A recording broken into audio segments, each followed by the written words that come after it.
Uy, ganda na araw. Good morning guys. Ayan, bonjour. Komebitsu.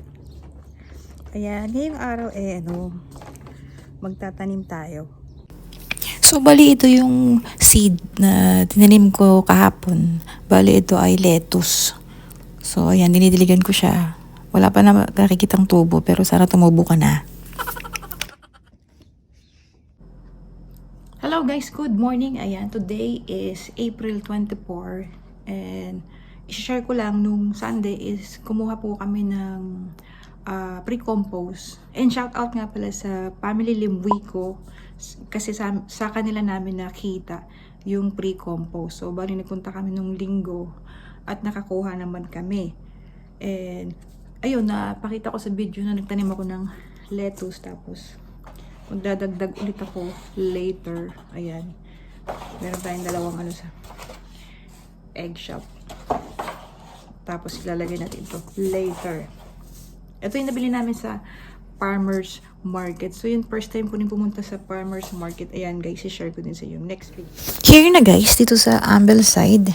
Dito sa Eco Station. At ayan, nag-start na kaming magpala ng pre-compost. At nung dumating nga kami, ayan, konti na lang yung garden soil at napakaraming pumupunta rito para kumuha din. Syempre naman, libre. Kasi may bayad to. Pag naubos to, may bayad na to. Kaya, ayan, samantalahin natin yung pre. At marami pang dumarating para kumuha din ng pre-compost. At ayan, nagdala nga pala kami ng mga timba. Ayan, shoutout sa ate ko. Yung timba galing sa work niya yan. Thank you. Ayan, sakto lang naman yung dala namin. Kaya sandali lang napuno na naman namin agad yung mga timba. So, ayan, dami pang kumukuha yan. Kaya guys, kumuha na rin kayo dito sa Ambleside Eco Station. At ito nga pala guys, yung address niya sa Earlesley Road, Southwest Edmonton. Ayan.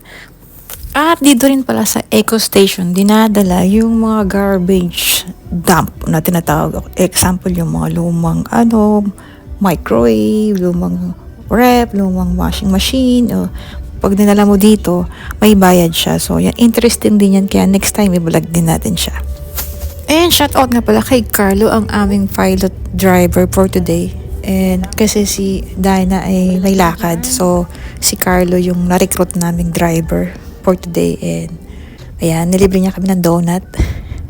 Thank you. Ayan, dito sa farmers market guys, first time din namin pumunta rito. Kaya ayan, medyo nakikita natin na maraming sasakyan. Ayan, kaya nahirapan kami maghanap ng parking. Very light lang naman. So ganun yata sa Canada kapag spring na, lumalabas na yung mga tao, nag-explore na. Ayan, dito na kami sa entrance. So, bali ang farmers market pala guys is marami pala siyang branch. So, dito sa Alberta, meron siya sa South Common, sa St. Albert. Ito yung pinuntahan namin sa Edmonton. At meron din pala siya sa Calgary. So, yung mga product dito is mga fresh from the farmers and may mga handmade din. May nakita pa nga kami dito mga Pilipino din. Filipino owner. Meron silang stall dito sa yung binila namin ng donut is Filipino yung may-ari. Nakakatuwa. I'm so proud of them. So, bali dito sa loob, naghahanap kami ng bibili naming seedlings, pantanim. Oh, it looks so real. So, ikot-ikot kami din At yan, finally nakakita kami ng mga seeds. Yung brand niya ay West Coast Seeds. May carrots, cauliflower, beans, pechay. At ito, kinuha muna namin itong lettuce. So, $3.45 siya. So, balak din namin magtanim ng kamatis. Pero yung sabi niya, yung bibili namin is yung may, nakasibol na siya. At saka yung patatas para mas madali siya mag-grow. At ito na guys, yung sinasabi ko sa inyo, Pilipino yung owners. Ito yung Corpus Bake Shop. Hindi ko lang sure kung meron siyang branch or stall sa lahat ng farmers market. Pero dito sa Edmonton, ito yung farmers market. Ayan, may strawberry polvoron, di ba? Cute.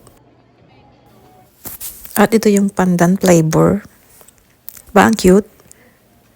And then yung favorite ni Carlo na ube donut. This one is makapuno donut. Ang cute, diba? At meron pa siyang durian flavor, di ba? Mukhang durian. Ito na may KitKat chocolate. Ang cute, di ba?